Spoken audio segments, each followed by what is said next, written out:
Hi Spring fans, welcome to another installment of Spring Tips.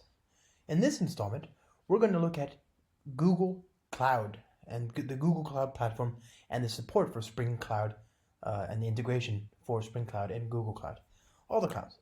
Now, we're going to do so as usual by building some software. We're going to look at Google Cloud, which is one of those infrastructure as a service platforms that's becoming very, very compelling. I'm sure you've no doubt heard about it and you've seen some of the amazing use cases that are tied to it.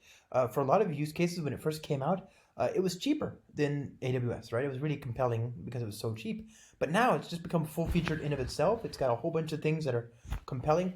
And what I think is interesting about Google Cloud is that a lot of the things that it does, it offered originally sort of, white label sort of rebranded infrastructure that was originally used at Google. And as it grew out, a lot of that sort of savvy, that awareness, that built-in skill set, it's still there, of course. But now there's a whole bunch of things that have been offered specifically for customers outside of Google Cloud, right? Outside of Google.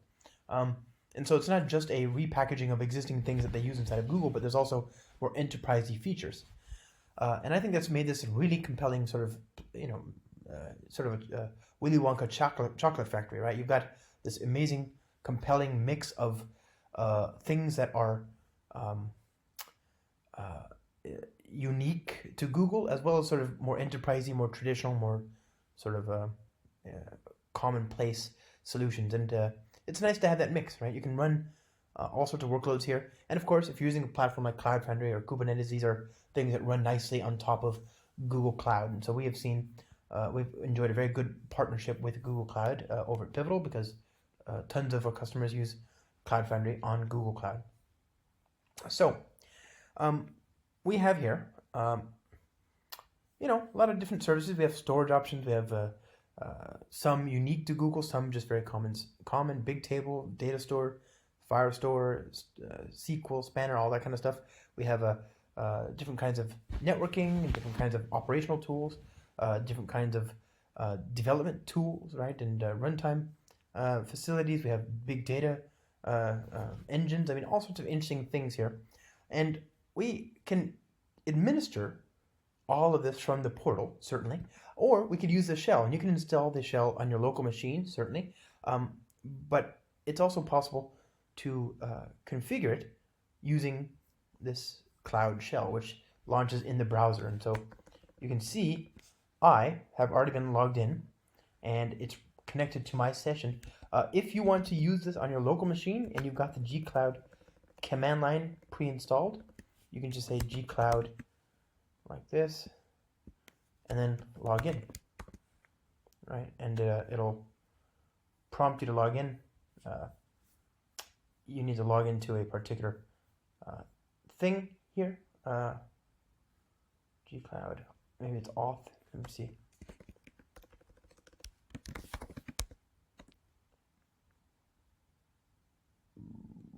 Yeah, login. Good. So you do gcloud auth login, and that'll redirect you to a login screen. Here I'm going to log in to my, and I'll confirm all the usual things, and there we go. Now I'm back to where I was before, but I'm logged in, right? And that's the gcloud. It gave me some information actually. It says I can set my config. My current project is this. I can change it by saying gcloud config set project ID, and then once you're done, that actually installs a config file in your home directory that your gcloud API will use whenever it talks to Google Cloud. So it's sort of like you've got a working project, and all things you do in your operating system will work against that project unless you switch it. And the same kind of thing is true for when you use the APIs, right? We're going to use the gcloud APIs, Google Cloud APIs, and these APIs all assume the presence of this authentication sort of document, this certificate, sort of. It's not, or token. It's a file that has some data in it, right? You can, with Spring Cloud, you can actually get this stuff. You can source it from an environment variable if you want, but whatever you do, you need to make that available.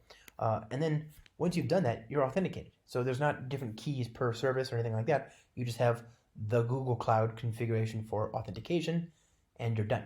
All right, and that makes working with this pretty easy once you've figured it out. I should caution, and that's a big proviso there. Okay, so we've got now Google Cloud.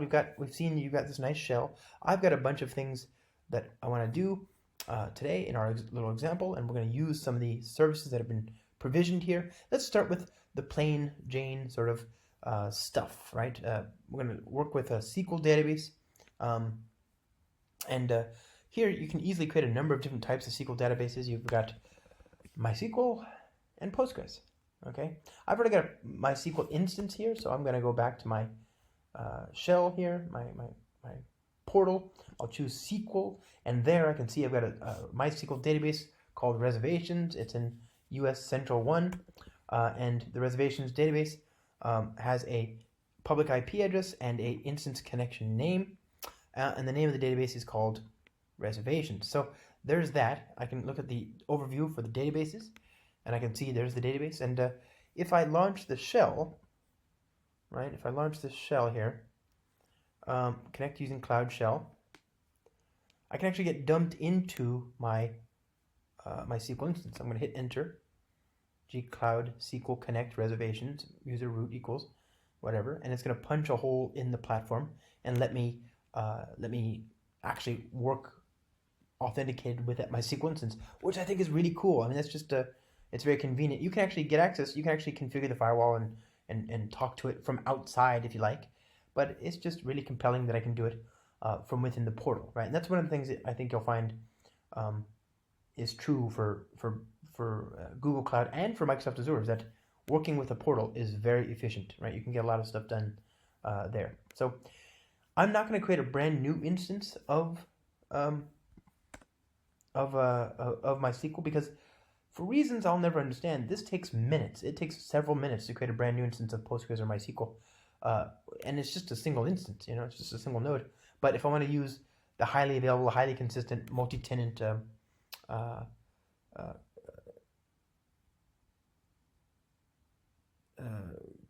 spanner database, then that takes no time at all, which is kind of weird, right? It's kind of interesting that it have some trouble with something as innocuous as a MySQL database, but I guess it's just maybe the way it was designed isn't multi-tenant. I don't know. We can never know. Either way, it's already pre-provisioned. I'm not going to do it again. I've got this instance, so let's go ahead and build a new application. Let's do that here. We're going to call this application Bootiful GCP, and I'm going to use the GCP support. We'll bring in GCP messaging, GCP storage. We're going to use Lombok. We're going to use Actuator. We're going to use JBC. We're going to use MySQL. We're going to use what else do we want? We want the web support. I guess we want Sleuth. And that's it. That's I think probably everything we need. I don't know if I even need MySQL. We don't need that, right? Really. And that's it. That's going to be enough for us to get started, I think. Okay, let's do it. Hit go. All right. So here we are. Downloads. UAO. Open this up.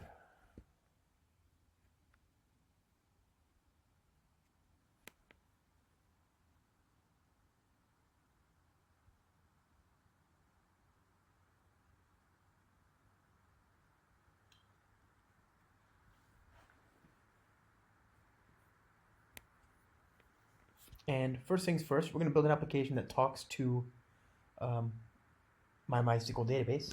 And so we need a bit of configuration, which we'll start with here in the property file. We're going to say that we want the GCP, GCP database name and instance connection name. So the instance connection name and the database name were right in front of us before, right? So let's just get that. The database name was reservations, and the connection name was here. So where did we put it? There it is there. We can actually just copy and paste it. Good, thank you. All right, here's my SQL.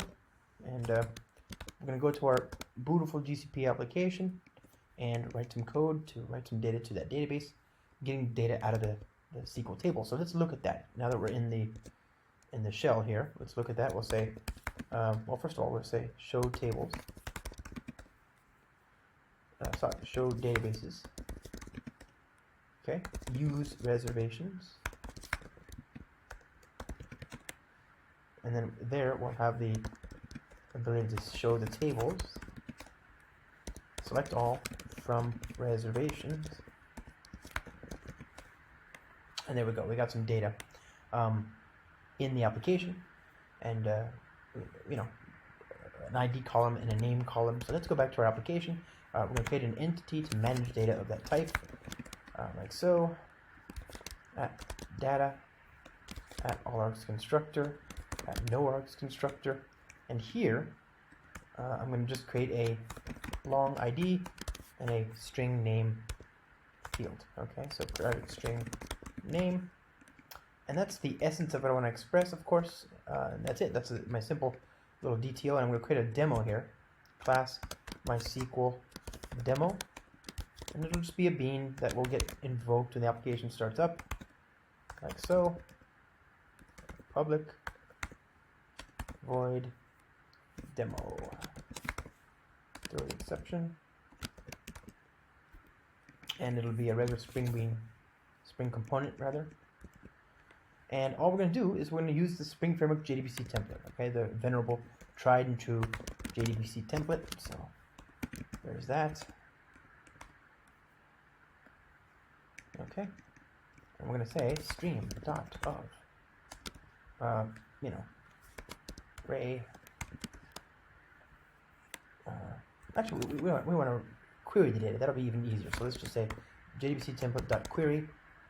Select all from reservation. New row mapper. Okay. It'll be a reservation.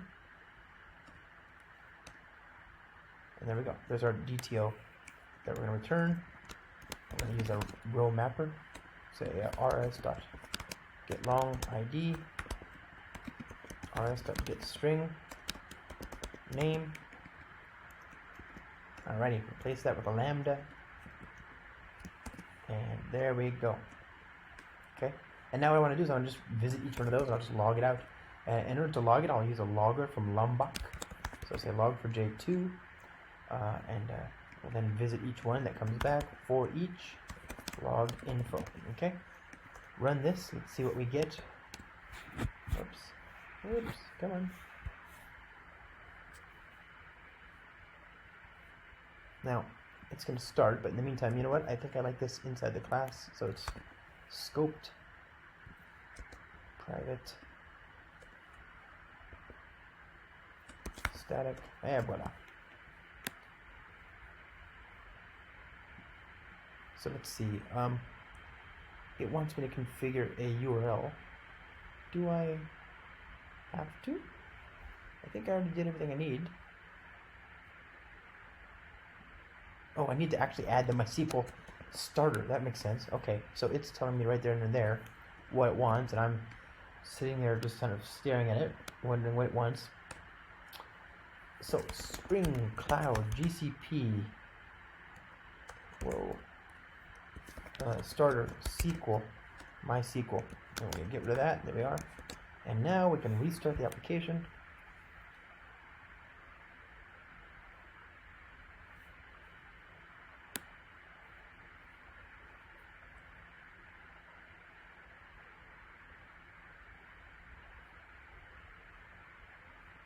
Alrighty. There it goes. Up and away. And what is the issue now? Reservations. Did my query? Reservations. And you know, I just realized something here. I've got a connection pool that I should probably care about. And I can do that in the same sort of way I would do any other connection pool. I can actually configure, for example, Hikari. This is actually, at the end of the day, just a regular SQL connection that is going to be configured for us first by Google Cloud and the Spring Cloud integration for Google Cloud. But then it's just a data source that we can actually configure like anything else.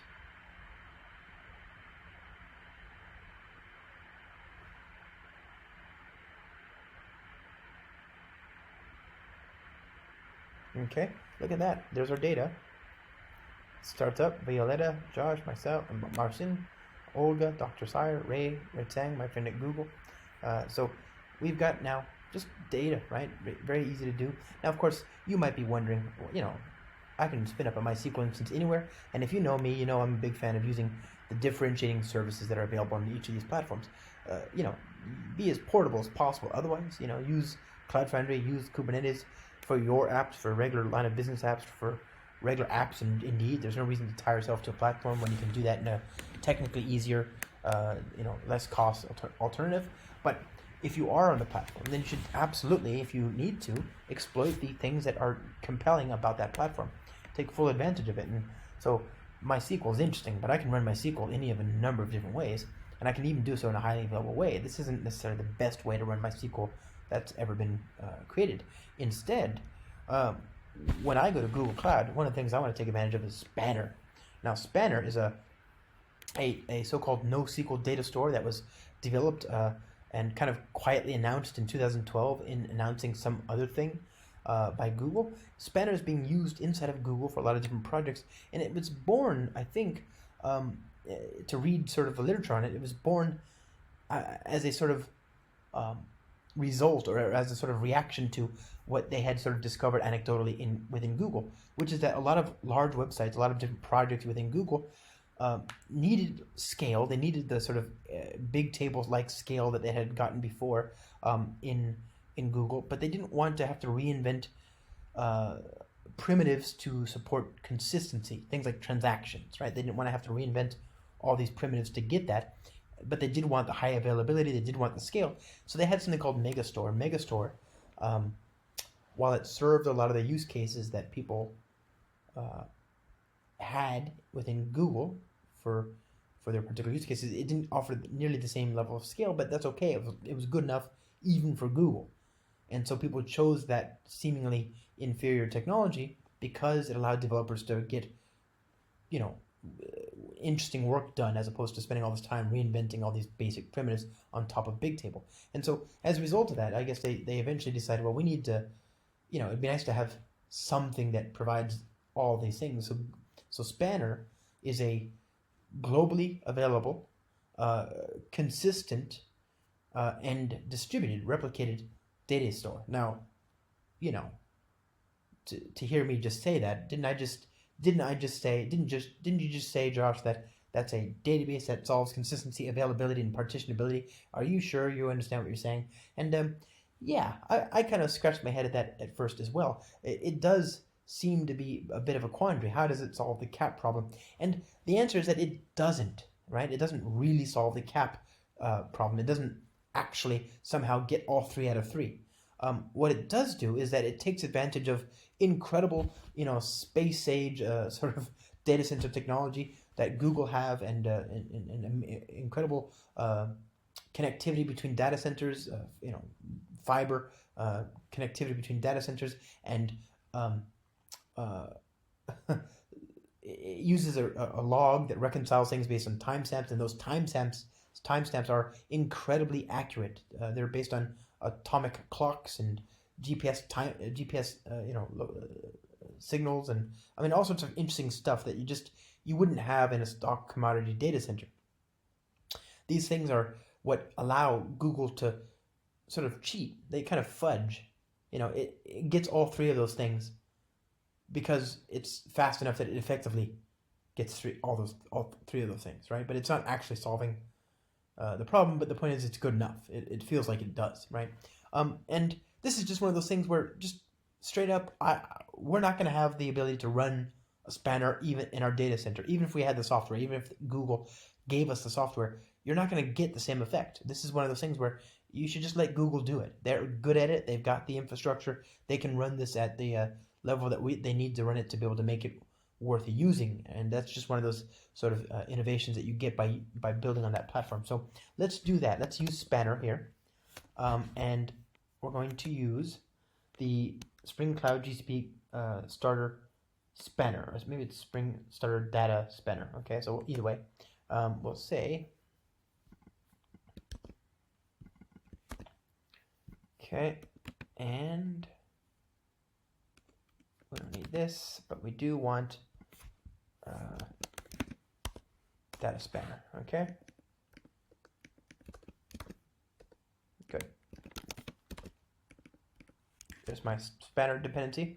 Now let's look at spanner here. Okay, I've got spanner in my portal just as before.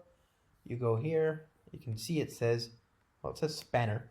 And when you go to spanner, you can see there's a spanner database called reservations demo. And when I go there, I can click on reservations. And when I go here, it says reservations. Click on that, and it shows me that I've got a table, with an ID and a name. I can look at the DDL, and there's even a SQL-like language that you can use. This is very similar to SQL. And this says ID and name, right? It's pretty simple, right? Pretty simple. You can actually query it as well, and it supports SQL queries. Right? So I can say select all from reservations, run the query, and I get these records back, right? So that's cool. But it doesn't support SQL queries for writes, for edits, only for reads. But usually that's enough, right? That's usually enough. So we can actually copy and paste all that, and then delete this. Reservations. Okay. And delete all this one.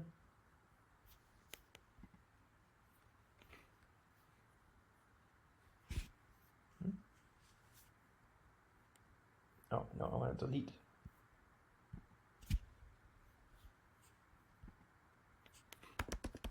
Okay. So click on this again. We can create a table, edit as text, paste, hit create, back where we started. Okay, so there we go. There's our data.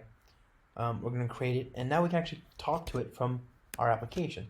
In order to talk to it from application, of course, we need some configuration, just like before. So we'll go back to our property file, spanner, and we're going to use spanner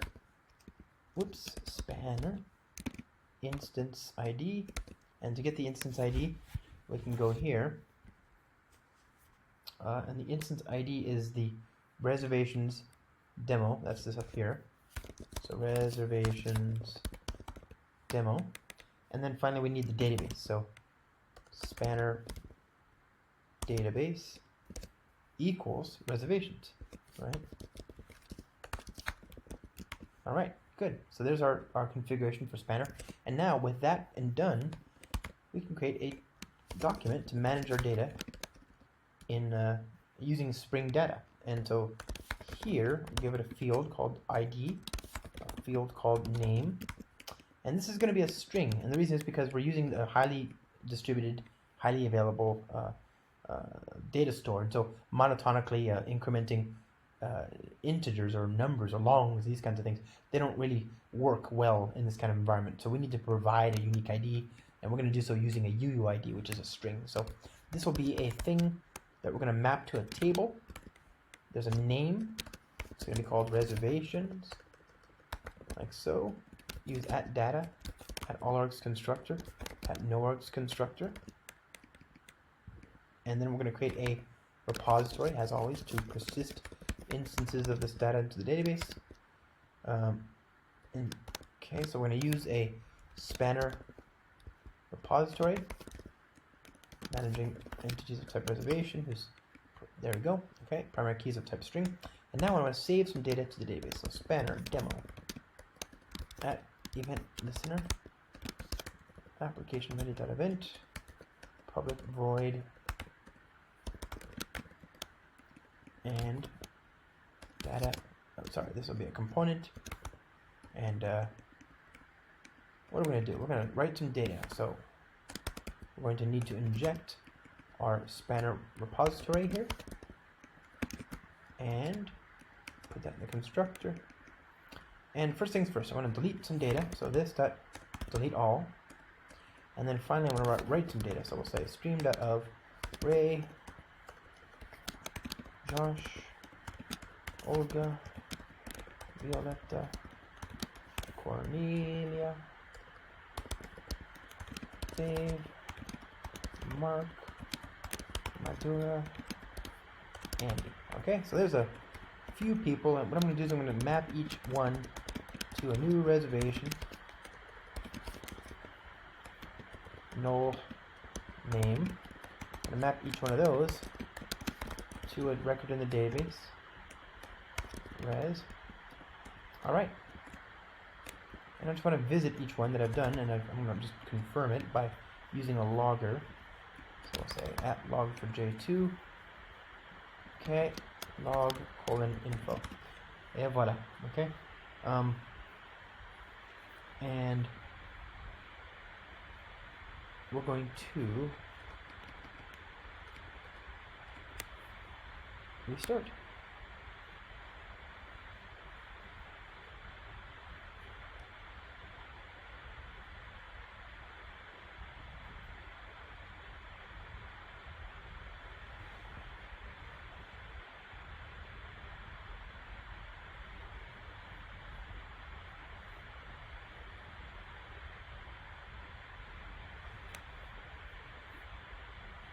There's a MySQL.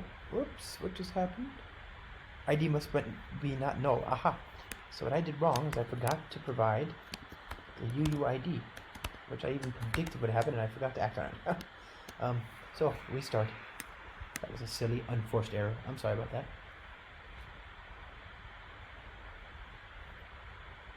Oops.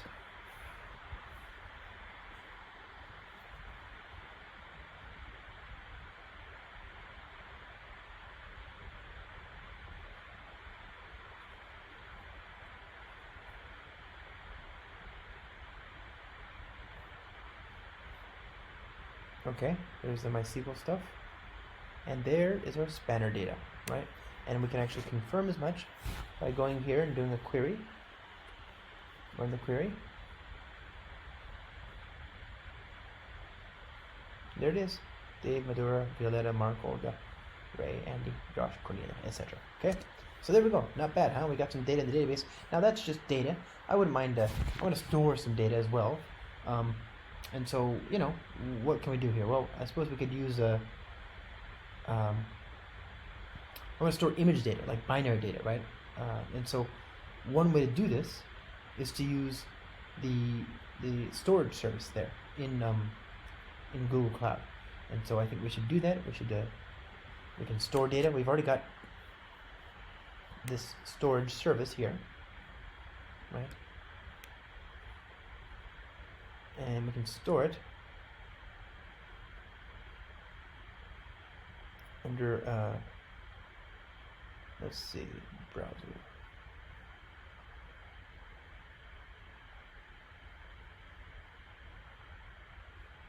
This one, I think. We've got a cat image there, okay? So we can use this later on. We can actually refer to this from our Java code fairly easily in using the resource abstraction. And one of the reasons that we might be able to want to use this is to take advantage of some of the other services that are in Google Cloud. One of the other services that's in Google Cloud is the Google Vision API. Well, the Vision API is really smart. You can give it an image and it'll identify certain facts about that image. So we have this cat picture that's managed that I've already uploaded. Here's the cat picture. It's a cat. And we can use the Google Vision API to pull this data down using the storage API. So we can actually create a vision demo. Okay, I'm going to store this here at component, and we'll say at event listener, application ready event, public void demo. Okay, and here there is no pre-configured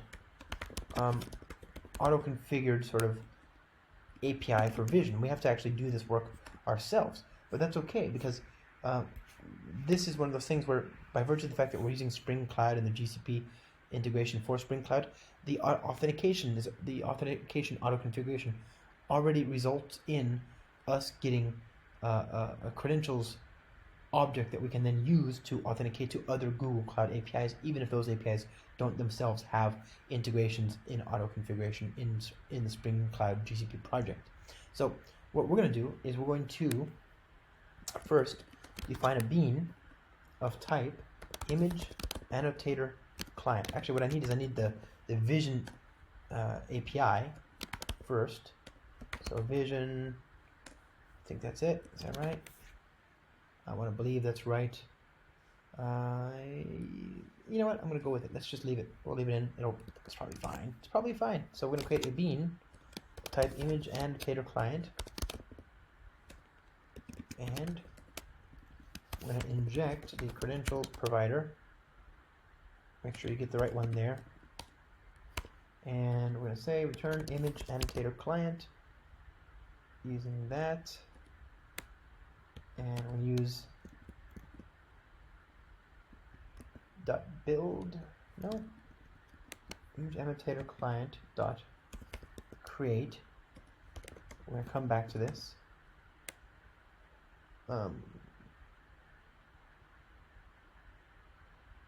Yeah, that should be it. So we need that, and we're going to say that this needs a image annotator settings. Image annotator settings dot new builder dot set credentials provider cp dot build.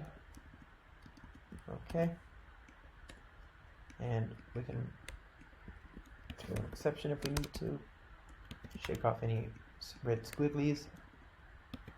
Build. All right, there we go. So there's my image annotator client, and I'm getting this credentials provider from the Spring Cloud integration. Now, this image annotator client is fairly it's stateful. It's heavy.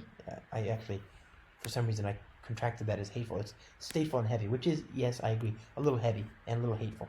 But we have this image annotator client. It is stateful and heavy. It's not one of those things you want to keep around forever. You should definitely let the Spring application context do the right thing and help dispose of it. You'll notice that it implements auto closable. When Spring sees that a bean implements this interface, it'll automatically dispose of it, right? It'll call close when the application is done.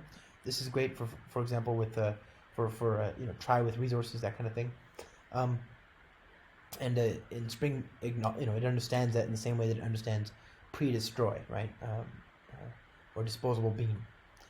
So we're going to use that. We're going to also use the image annotator client, private file image annotator client. Add that to this, and what we're going to do is we're going to inject in our vision demo. We're going to inject the resource from the application, from the cloud, right? From Spring Cloud. So we're going to say that we want to talk to GS, same bucket, cat.jpg. There's the cat. Okay. There's that, right? So we're actually injecting the cat, and we've got the image annotator client. And what we're going to do here is we're going to use the image annotator API, but first we need the bytes of the cat.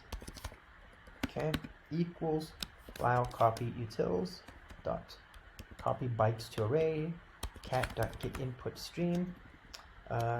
This dot resource dot get input stream. All right, so there's my bytes, and what I want to do is I want to work with that byte array. So I'm going to use a batch annotate image response equals this dot image annotator client dot batch annotate images, and then we need a request. This requires a collection of requests. So let's see. It's going to be an annotate image request dot new builder. Add a feature, and what we're trying to do is we're going to describe what things we want to recognize in the Image, right? We want that. Type, label detection.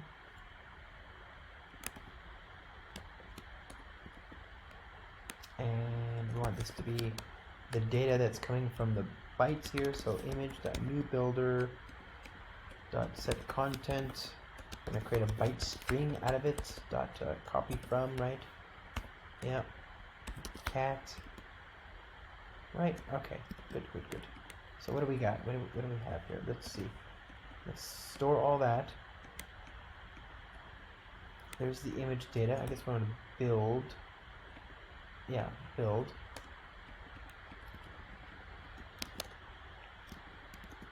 Okay. Build. I'm going to say build.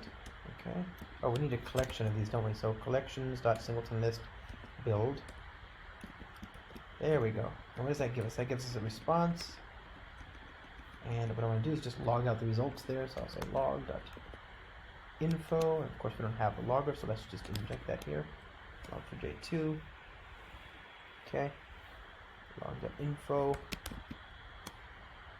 We're going to just log out the results. Ready. Okay, so there's our data. I still gotta get used to that. Okay.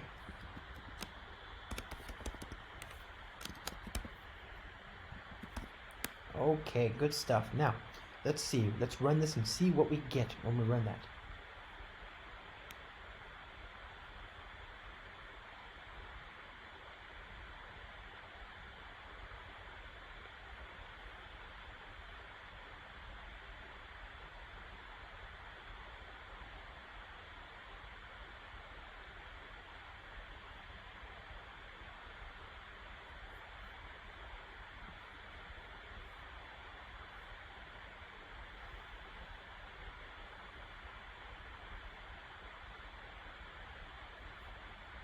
Look at that. It has recognized that this is a Scottish, this is a cat it has said that this is a British semi-long hair with 75% probability. This is a picture that has a cat. It has a snout, a nose. It has grass in the background. That's fauna. It's a cat-like mammal. Certainly is. It's a small to medium-sized cat. Although I don't know if I would. I don't know if I agree with that. I think that's a pretty fat cat. We've got a mammal, yes, check. Whiskers, darn tootin'. We've got a cat, right? Good stuff. So it seems to have a 99% confidence that this is a cat, which, you know, fair. That's fair. We don't, you know, it's missing legs. I'm pretty impressed with how confident it is, given that it doesn't have, like, limbs. It's just a flying fluff ball. So that's pretty impressive, Google. Good stuff. Really impressive. Now, we have saved some data. We've used the resource abstraction here to pull down data from the Google Cloud storage service, right? We didn't have to do anything special there to get that to work.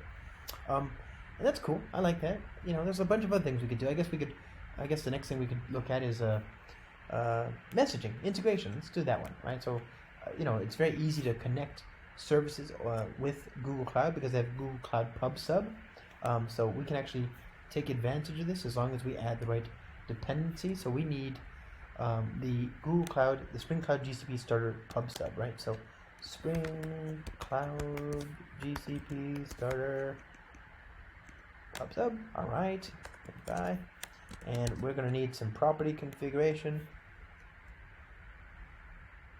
And we don't have anything that we need to do here for that. So we're good. And now let's just go ahead and build an application. Pub sub demo event listener application ready event dot class public void demo throws exception, and we're going to create a regular Spring Bean, and we're going to create a pub sub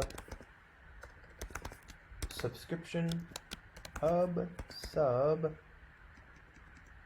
publisher template. Publisher, private final pub sub subscriber template, subscriber. All right, And we're going to inject those into the constructor. Et voila. And we're going to register first the subscriber.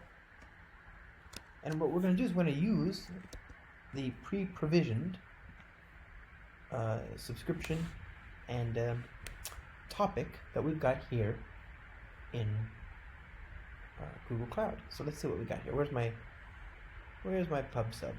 I can search. It's one of those things that Google does quite well. It's search. So let's just do that. And when I go to the pub sub section, I see that there's three different pieces of interest, or things of interest. There's the topics, right? Let's go back here. Actually, can I do that? How do I go back? Oh.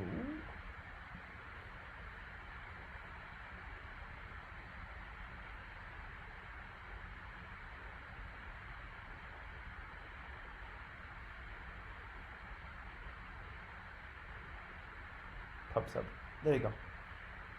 Nope, that didn't do it at all. Go back here. There. Pub sub. See topics? I guess that's it. So you have topics, and then you can create a topic, like so. Very simple. You just give it a name. I've got one called reservations. Click on this, and then you have a subscription that lives on the other side of it. And the subscription is the thing to which consumers connect. Right? So you have a topic to which you send messages, and a subscription from which you consume messages. And if you want to do, each client has its own stream. You can have a different subscription. If you want them all to drain the same queue, then you can all the clients can talk to the same subscription. I mean, you can do all sorts of interesting patterns based on your use of subscriptions here, right? So I've got one topic and one subscription. This is the topic called reservations. Sorry, it's called reservation subscription. And it's going to be a new consumer, which is a lambda. And we have to explicitly acknowledge the message, okay? So we say message.ac, great. And we can log the message. And what I'm going to do is I'm going to take the message, get the pub sub message, get the data, and turn the data into a string, like so.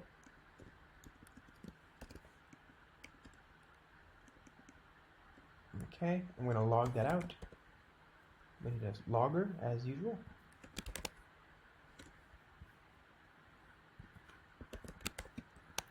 Message string UTF-8.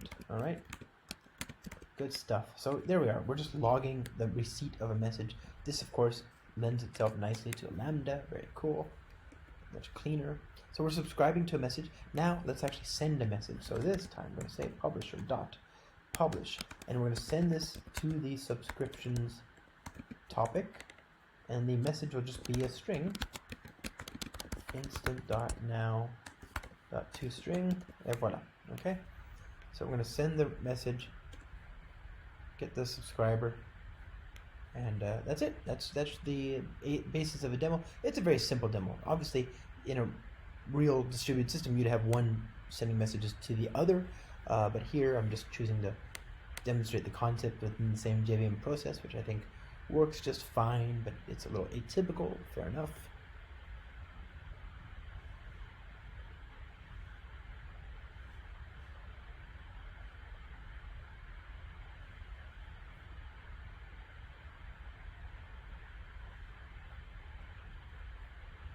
Resource equals subscriptions. Publisher. Reservations. Ha! Let me just copy and paste that. I would have been better off by copying and pasting. Who knew?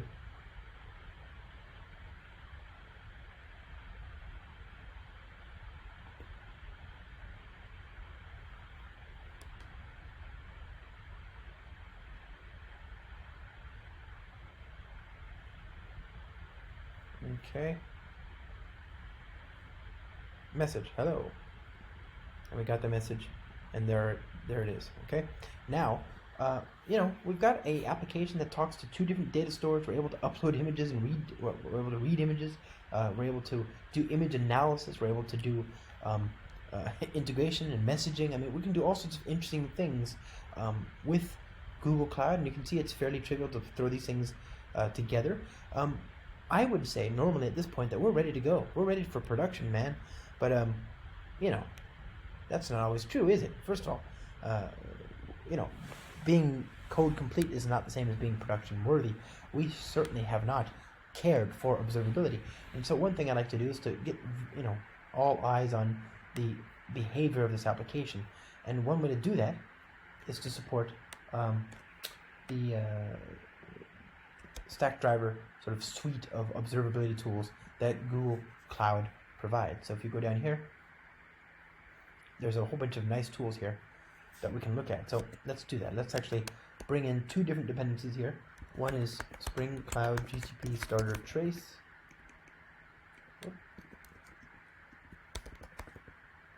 Okay, org Spring Framework Cloud.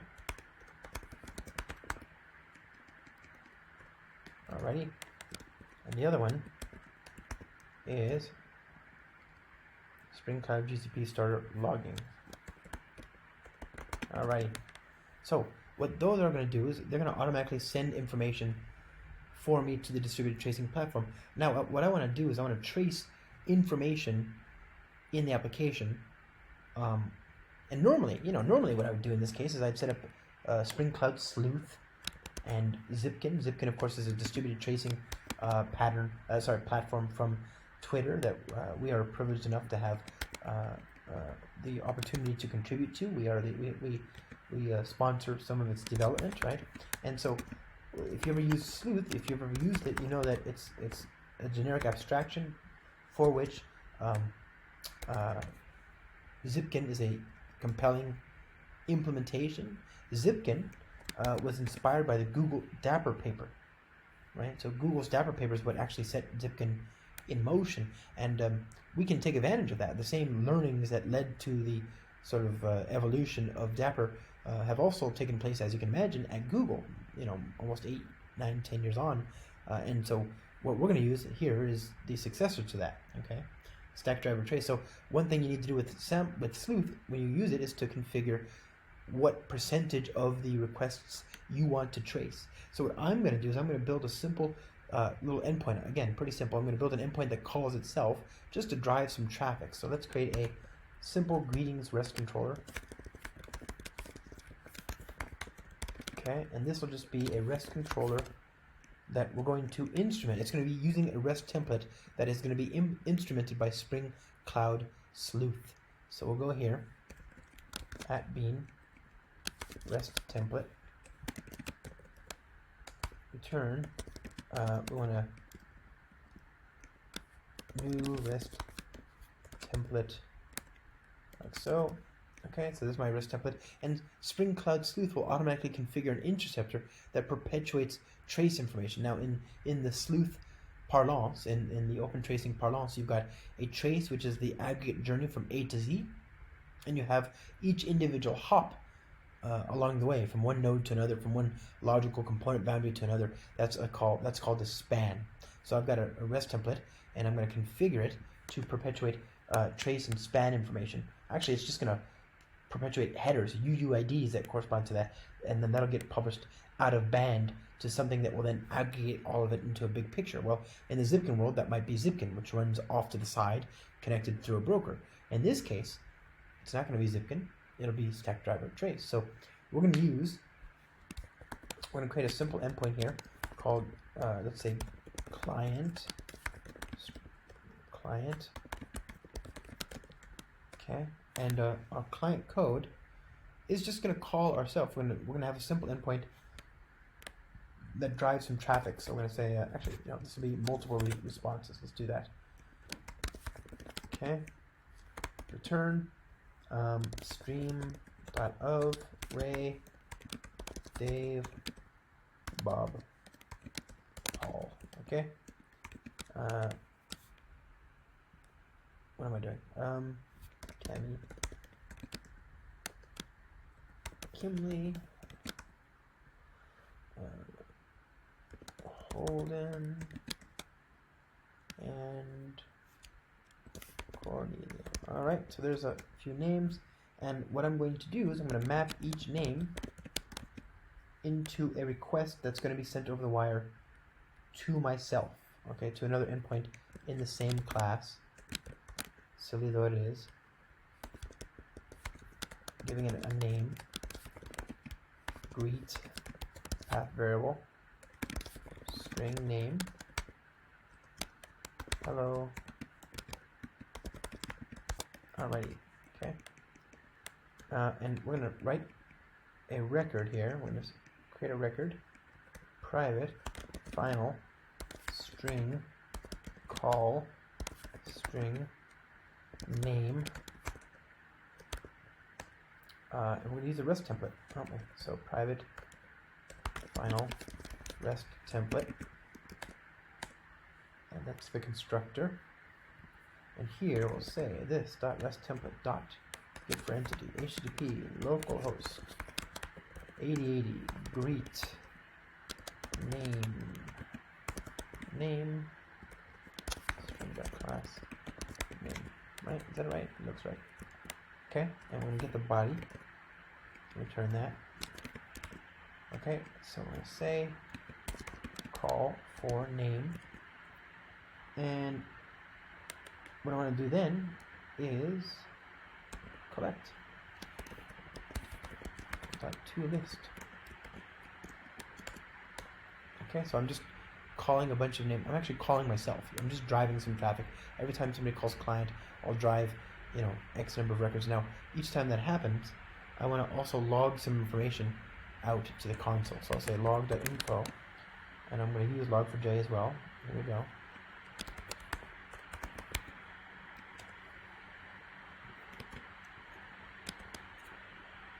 Reading. Okay, so there's my simple configuration. Now, in order for this to work, I need to configure log4j to be aware of what's up. Okay, and that's actually arguably the most painful code that we're going to write here today, because it's XML, and you know how much I love XML. So, not very much, right? So let's see here. We're going to go to resources. We're going to create a file called whoa, easy. Create a new file here called log back spring.xml, wherein we're going to create a configuration. I'm going to include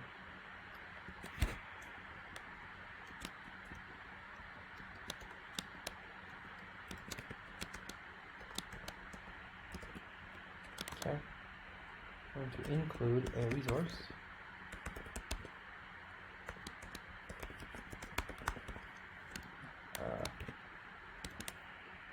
might be easier just to copy and paste this one.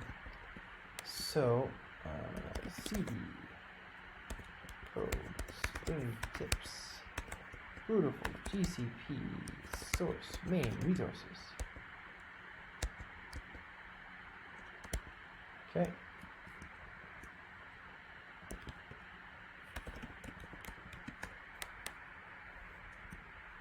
I'm not even sure if we have that one. Where else can I get it? Well, whatever. I'll just do this by hand. Oh, why? Include resource equals org spring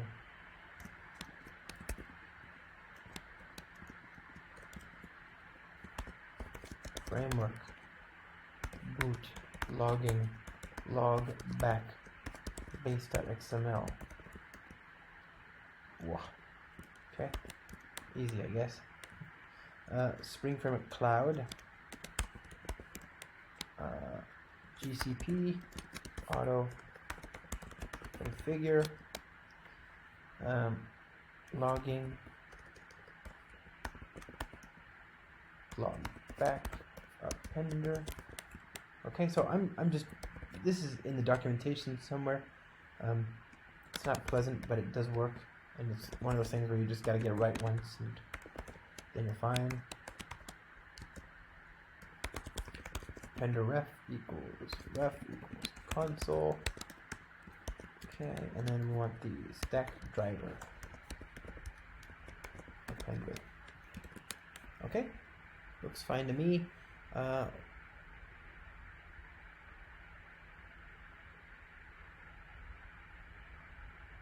Yeah, let's just go with that. Go ahead and try it. Restart.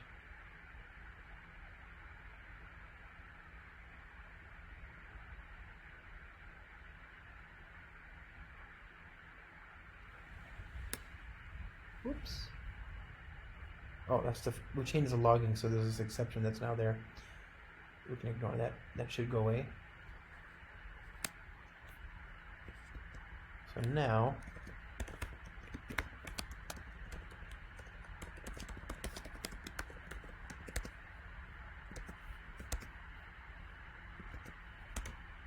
ready?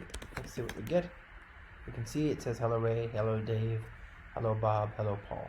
Okay, so a bunch of names that we got back. We can see that it's got the trace and the span context and indication of whether that request has been traced or not, right? The probability set at 1.0 equals 100%. That's indicative of the fact that it's traced that request. And we can now go here and go to the trace overview, and we can see recent traces. Click on this, and there we go. So if I click on this, I can see that I greeted Ray and that I greeted a bunch of others. I can see the request and the response. Request, response, request, response, right?